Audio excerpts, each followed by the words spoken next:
then what does it cause, the clinical features and the complication. And since we learned about biology, okay, of course, along this pathogenesis and clinical feature, there will be a morphological changes, and which include the gross and also the microscopic changes.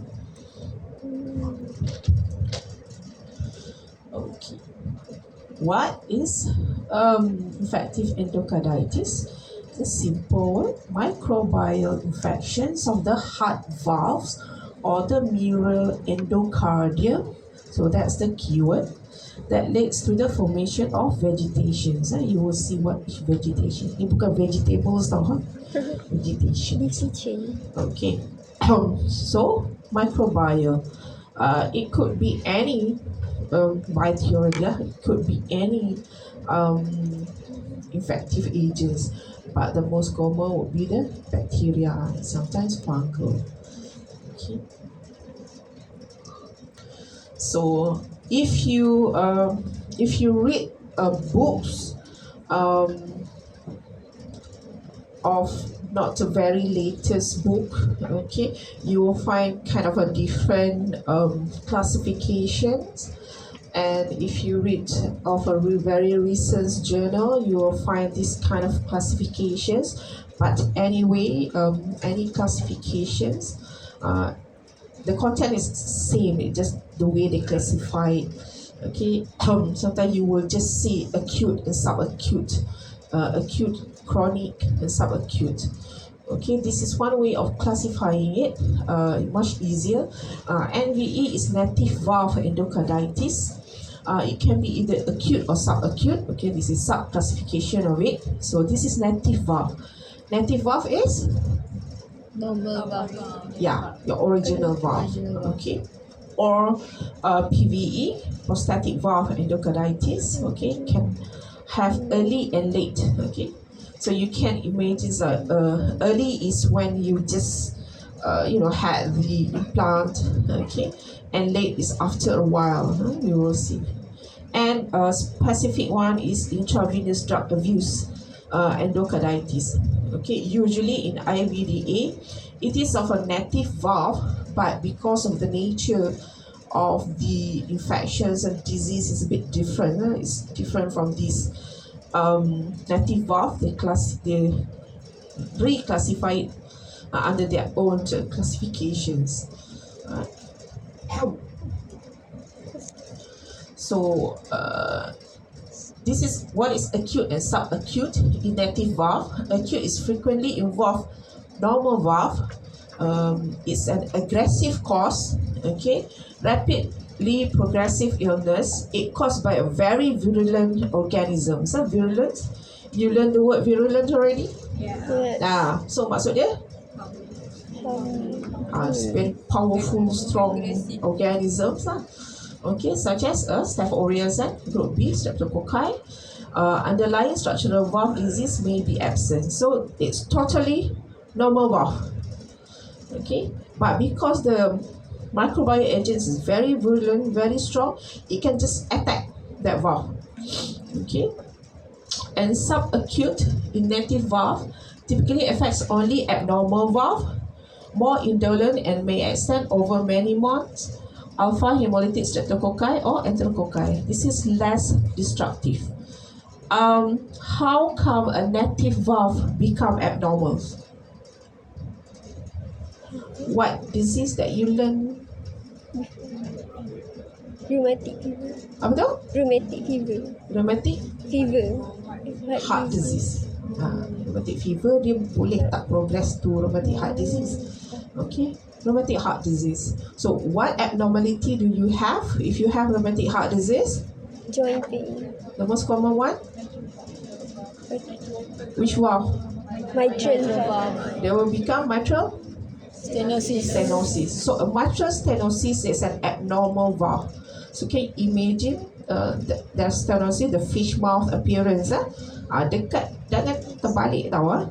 The fish mouth appearances in rheumatic heart disease, but it can develop infective endocarditis. Okay, it's like a sequelae of it. But the fish mouth is due to the rheumatic, not due to this infective endocarditis. Alright. So abnormal valve, yeah, it can be due to the rheumatic heart disease that you have, or any other disease that cause problem with the valve. Okay. So in prostatic valve, the early is within 60 days of valve implantation. Okay, usually it's coagulase negative staphylococci or gram negative bacilli and candida. Okay, late prostatic valve endocarditis, 60 days or more after the valve implantation, usually staphylococci, alpha hemolytic streptococci, and enterococci. And Staph aureus are now maybe the most common infective organisms lah, in both. Staph aureus, have you heard? You learn? Where does it sit normally? Skins. Okay, under normal circumstances, it won't bother you much, but it can goes into your bloodstream. Okay, through any cuts or any abnormality through your exterior lah. Alright. But when you see intravenous drug abuse, okay, because they constantly injecting things through their veins, okay, and most of IVDU ni, intravenous drug user ni, they are not hygienic lah. Mahal tau nak beli cotton swab, alcohol tu kan. Okay, and to change syringe every time user single use, that would be expensive. Might as well simpan to buy the next dadah kan. So there will be contaminations of the syringe, and not only they can transmit the disease that you have learned, you have heard about HIV, hepatitis B, but this is more problematic, and because it's acute and life-threatening. Okay. So no underlying valvular abnormalities. Okay, 50% of this infection involve tricuspid valve, which is on which side? Right side. Okay. Staphylococcus aureus is the most common causative organism. Again, where does it come from? This makhluk ni? Yeah, it's your skin, because of constant injections and introducing the external environment into your internal streams of blood. So the Staph aureus will go in, and Staph aureus are quite virulent, so when it goes inside your body. Okay, etiological agent. You have seen some of it commonly from the normal flora of the body surface, liberated into bloodstream via different routes. It could be oropharynx, like viridans, skin, usually Staph aureus, candida. Okay, gastrointestinal and urinary tract, Enterococcus fecalis. This is the most common one. It comes from external. Okay. So strep viridans, 50% of cases, normal flora of pharynx and upper respiratory tract. Infection follow oral or dental procedure, descaling, what scaling? Minor fillings, okay. Tonsillectomy, bronchoscopy, okay. Attack previously damaged valve. Okay. And Enterococcus fecalis in colon, perineal, and fecal bacterial flora. This thing. Infection usually follow prostatic biopsy, resection in older men with prostatic disease. Have you heard about prostatic biopsy? Prostate gland, tahu dekat mana? Oh. Okay, how do we, if you want to take biopsy of prostate gland, where do we approach? Through? Masuk through? Urethra. Urethra masuk and pinch. Even if you want to do resections also, we do TURP is through your urethra, to your urinary lower urinary tract. Okay, so woman with genital urinary infection following pelvic surgery, any bladder catheterization, ada pegang, tak perasan, sorry.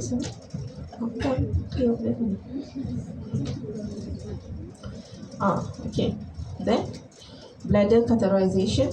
Okay, so in patient with like in stroke patients, like patient who have problem with urinations, so they put in catheter and the catheter will have to stay there so they cannot pass urine normally. Okay, so they have tendency to have this or it can cause acute and subacute endocarditis. Staph aureus responsible for more than 50% of acute common cause in IVDU. Okay, if they have cellulitis, skin abscess, a range of infections. It can also be in patient with central venous catheter used for parenteral feeding. Do you know what is central venous catheter? Dia masuk ke mana? Okay. Central. Usually siapa pun dah masuk what? Usually letak kat sini kan. But this one, it will go directly through your heart, the very central vein, okay, central vein. And terus masuk ke vena cava. Usually it's inserted through the subclavian vein and direct through your heart lah. Okay. So it's more direct access for the bacteria to go. In pulmonary artery catheters, okay, usually attack normal and damage valve, cause very severe acute infective endocarditis. Other causative agent is Staph epidermidis in prostatic valve endocarditis. Other streptococcus, gram-negative bacilli boleh, fungi, okay, especially candida and aspergillus, and these hatchet organisms, okay, and some Echinella crodens, okay, Gela canini, less common cases lah in IVDU, but this is not very common, but it can happen. Okay, so predisposing factor, you have heard the words ni cardiac abnormalities ni, valve abnormalities. One is pre-existing cardiac abnormalities or any increase or hemodynamic trauma to the endocardial surface. So in cases with problem with the heart, previous MI sometimes, sometimes the rheumatic heart disease, they will have this disturbance. The mitral stenosis just now, so it's stenos. So can you imagine what happens to the blood flow through the stenosis valve? It's like jetting. Faham tak, macam kita sembuh air kat pipe, bangun bangun macam tu tau kan, air biasa but you picit kan, dia akan jadi laju. So that's what happened to that, the blood flow through the mitral stenosis. So somehow when it's jetting, dia lagi senang nak hilangkan kotoran kan, because of that mechanical force. So this same mechanical force will sometimes affect the endocardium. Okay, there will be like mechanical trauma.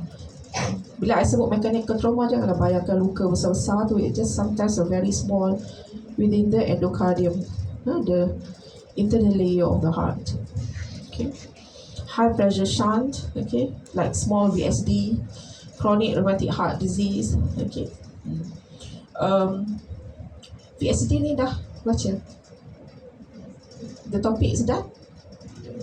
Congenital heart disease? Belum. Okay. So when you learn about ventricular septal defects, orang dulu you tengok dalam TV cakap jantung berlubang. You know, there's a whole defect in the heart. So the blood also flow through that hole. Also cause this mechanical trauma. Okay. Mitral valve prolapse, in any disease that can cause mitral valve prolapse. Later when you learn about myocardial infarctions, they can have valve prolapse because of the infarctions of the papillary muscles. So make sure just connect the facts after this lah. Okay, any degenerative calcific aortic stenosis also, This is among the cardiac abnormalities that can predispose to infective endocarditis. Right? So when you look at all this disease, be sure that you can explain how this disease actually predisposed. I have explained to you some. You have to read by yourself lah. For the others, okay. Foreign device, of course, we mentioned just now the prosthetic valve and any indwelling intravascular catheters, the central vein just now, okay. Any sometimes we put central vein to measure the central venous pressure. It's also can associated with that, okay. And intravenous drug users affect previously normal and also usually on the right side of the heart. The others usually is on the left side of the heart, the pathology, but in intravenous drug abuser, it's usually at the right side. Okay.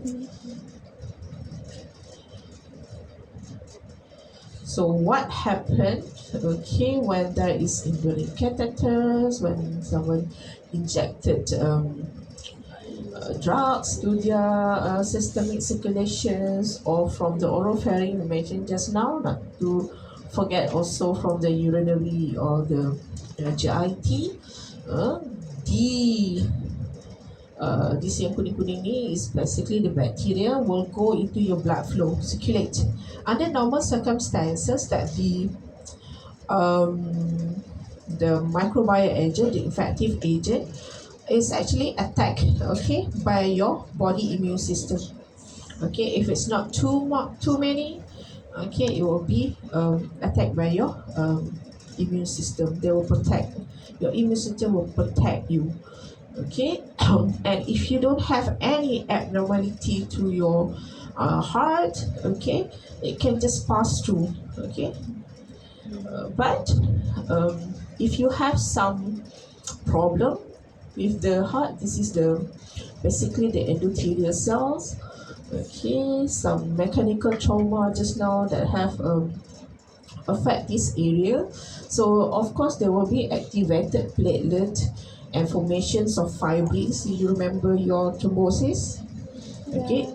There will be attempt to repair this area, and somehow this area, because of the process here, the bacteria will stick to it.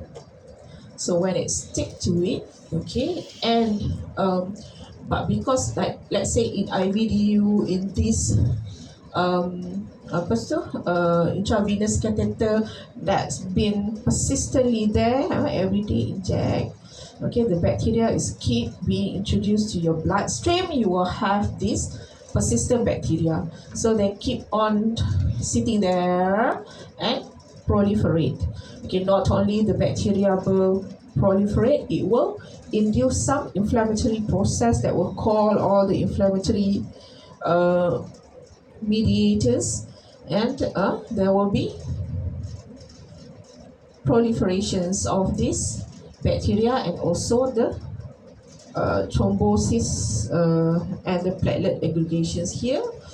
And as you learn in emboli, all those thrombosis or platelet aggregations, it can disseminate.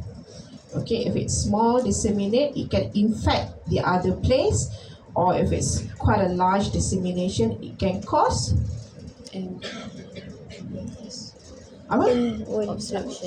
obstruction. So can cause the obstruction of blood vessels. So jadi infarction, it can cause infarction. So of course you know that this is an inflammatory process. Okay, there will be all the inflammatory mediators. There will be some immune mediators also. Okay, because all the one that involved is actually the inflammatory cells. Okay, So formation of friable infected vegetation. So all of these are actually the vegetations. Adherent bulky mass of thrombotic debris and also organisms. Your thrombosis that you learned before this is just thrombosis. Okay, but this is together with the infective agents. So we call it vegetations. Vegetations. Okay. So here, this picture just to show that this is valve colonization as consequence of mechanical injury lah. Okay, and some virulence microorganism, they can go into the cells, get into the cell and damage, cause necrosis of the cells. Okay, this is as a consequence of inflammatory endothelial lesions. Okay, so you will have all these platelet aggregations, fibrin formation, basically a thrombosis together with the microorganisms. Alright, so remember your formation of thrombus, tambah lagi microorganisms ni. Oh my god, what happened? Okay. So, okay. So it's quite an easy pathogenesis to understand that how the formations of vegetation happen. Okay, this is the pathological features, vegetations.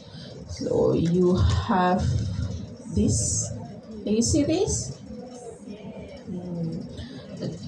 This is mass. It's friable. Friable means when you touch it, it's easily break and it's easily detached from this area. It's quite easily detached. Okay. Okay. Left-sided valve in patient without history of intravenous exposure. Mitral is usually more common than aortic. In right-sided endocarditis, this is in IVDU. It will need tricuspid valve with indwelling venous catheter extending into the right atrium. So when it goes into the right atrium, okay, it's usually more common to infect this tricuspid. Okay, but this picture is actually from the same patient, from the same disease dia IVDU. So dia ada dua-dua, more severe on the left side and this is on the right side pun ada over here. Alright. So histologically composed of fibrin, platelets, inflammatory cells and also bacteria, as you can see here. Okay. So why is it stained a bit darker? So the dark part is the bacteria. If you zoom on more, you can see. Sometimes cocci and sometimes bacilli. Okay. So clinical features and complications. Can see these features. It can infect the whole body, even though it starts with the heart, because just now we mentioned about the disseminations of those vegetations. Okay, so in the heart you can have varying murmurs. Okay, 90% new or changed murmurs. Some conduction disorder can cause cardiac failure. In kidney can have hematuria. Okay, spleen can have long-standing. In long-standing endocarditis, you can have splenomegaly. Okay, you can see the heart. The eyes. Subconjunctival hemorrhage. You can have cerebral emboli as a complication. Rough spots in the fundi. Petechial hemorrhage of mucous membrane and fundi. Okay, we will see why this thing happened. Poor dentitions usually is as a cause. Systemic emboli, okay, can cause nasal fold infarct. You see a very small emboli, they go to the digits. Okay, and digital clubbing in long-standing endocarditis and splinter hemorrhage. Okay, can have petechial rash also. Okay, can be transient. Loss of pulses because of the embolizations. Then embolizations. Okay, so why those things happens is actually the mechanism is due to this. Okay, one is direct injury leads to destructions of the valve or endocardium. For example, a direct injury meaning that that's the vegetations over there and the bacteria goes into the valve, and that bacteria, very virulent bacteria, it can goes inside the cells and damage the cell. So it damage the valve and surrounding endocardium if they infect the endocardium. So it can cause ulceration, erosion, and perforation of the valve leaflets. Two is due to systemic and septic embolism of infected vegetations. So it can go everywhere. If it goes to the brain, you can have, what's the complication that you can think of? Cerebral. That vegetation tu go to the brain. Kuat sikit dengar? Cerebral. Okay, cerebral apa? What's the word?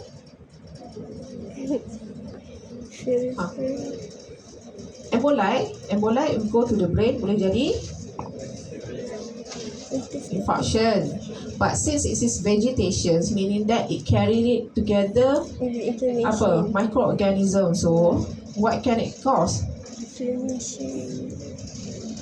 Kuat sikit. Abscess, brain abscess. It can cause brain abscess. Okay, yeah. So infarction will have stroke. Same thing, brain abscess. They can have what type of necrosis up there? They can have infective necrosis. Can have abscess of the brain. Okay, dah. Boleh berfikir. Kalau bagi dia tak fikir. Okay, so go to the brain. So if it's emboli, tadi dah tunjuk dah actually, and goes to your digits, you can have infarct. You can have infarct everywhere lah. If it goes to the kidney, you can have kidney infarct, kidney abscess. Think of that. It's the thrombosis plus microorganism. Okay. So use the knowledge from the thrombosis and emboli. Okay, and one more thing is deposition of immune complex, because this is an infective process, and of course any infective process will trigger an immune complex. So this immune complex, it meant to tackle the microorganism, but sometimes it will tackle your own cells also, your own tissue, and cause complications. This is the basis of autoimmune problem. So direct injury clinical features. Clinical features is the one that you see in a live patients when you examine them. Okay, you can hear murmurs. Murmurs is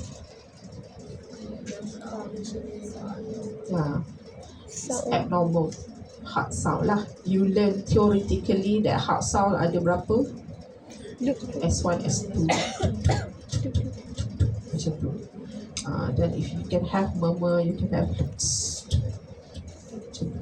it depends on the abnormality. Okay, it's nanti you masuk clinical. I'm sure you have heard some murmurs. Okay, but you have to know what type of murmurs to diagnose, and the complications of direct injury can cause valvular regurgitations or incompetence, can invade the adjacent myocardium, okay, and cause myocardial abscess, can abscess cavities or ring abscess. Ring abscess is along the ring of the valve, and also if it's too bad, can cause perforations of the heart.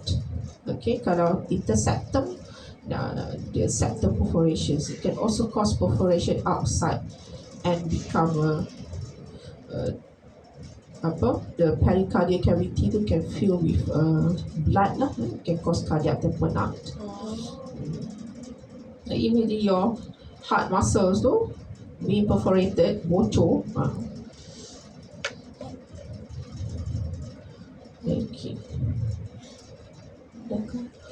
Systemic and septic embolism, we mentioned just now. Clinical features, splenomegaly in 30 to 40 patients due to chronic bacteremia. Okay, what happened because all this, you know what is the function of spleens? It will filter all those microorganisms. Okay, so the phagocytic and endothelial cell hyperplasia, because they need to produce more of your immune cells. Okay, so there will be splenomegaly in a chronic process, and complications due to septic emboli. We mentioned just now. The keyword is infarction and abscess, cerebral emboli, infarction, kidney, also renal abscess.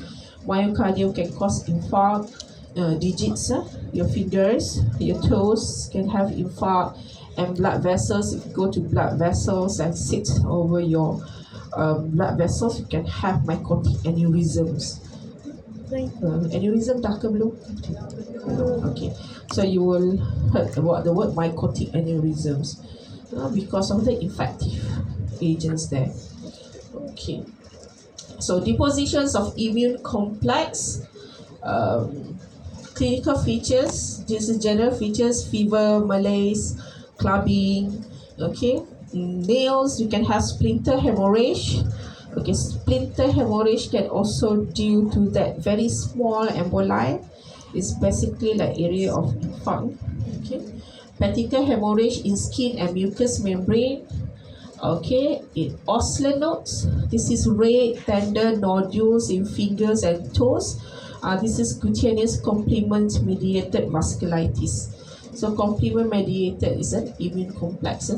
Okay, and the thing that you must remember the osseous nodes, general lesions, erythematous macular lesion on palm also. Macular is, you know what is macular versus papular? Bukan popular, papules. Macular ni dia flat. It's just flat macule, flat rashes. Kalau you have chicken pox tu, who have chicken pox before, that one is papules. That one is papules. Raised papules, macular is just flat. So this is red. Erythematous, red, and macular. Basically, it's red and flat rashes. Okay, the general lesions on the palm and so on. I think we have pictures go after this. Okay, complications due to this immune complex in vascular wall. Okay, it can have complement mediated vasculitis in renal glomeruli, in glomerular capillaries, can have focal or diffuse glomerular nephritis. So if you have glomerular nephritis, you can get hematuria and can lead to renal failure. Okay, eyes in retina, the petechial hemorrhage, the Roth spot. Remember the Roth spot yang ada nama-nama ni usually due to this immune complex. And conjunctiva, you can ada splinter hemorrhage. So remember, ni gambar baik sudah. Okay, this picture lah.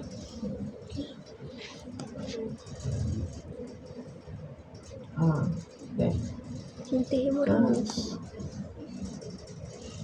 So this is Roth spot. Okay, yang ni tadi? Apa lesion? General lesion. Okay, yang ni? Splinter hemorrhage. This one? Clubbing. This is clubbing. Okay. In acute cases, you won't see clubbing because clubbing it develops over time, chronic. This one? Yang tu. Osseous node. Okay, good. This is the osseous node. Okay, it is 8 nodes because it's basically inflames and swelling nodes. Right. So this general lesion you can see on the palms and sometimes on the soles, tapak kaki also. Okay.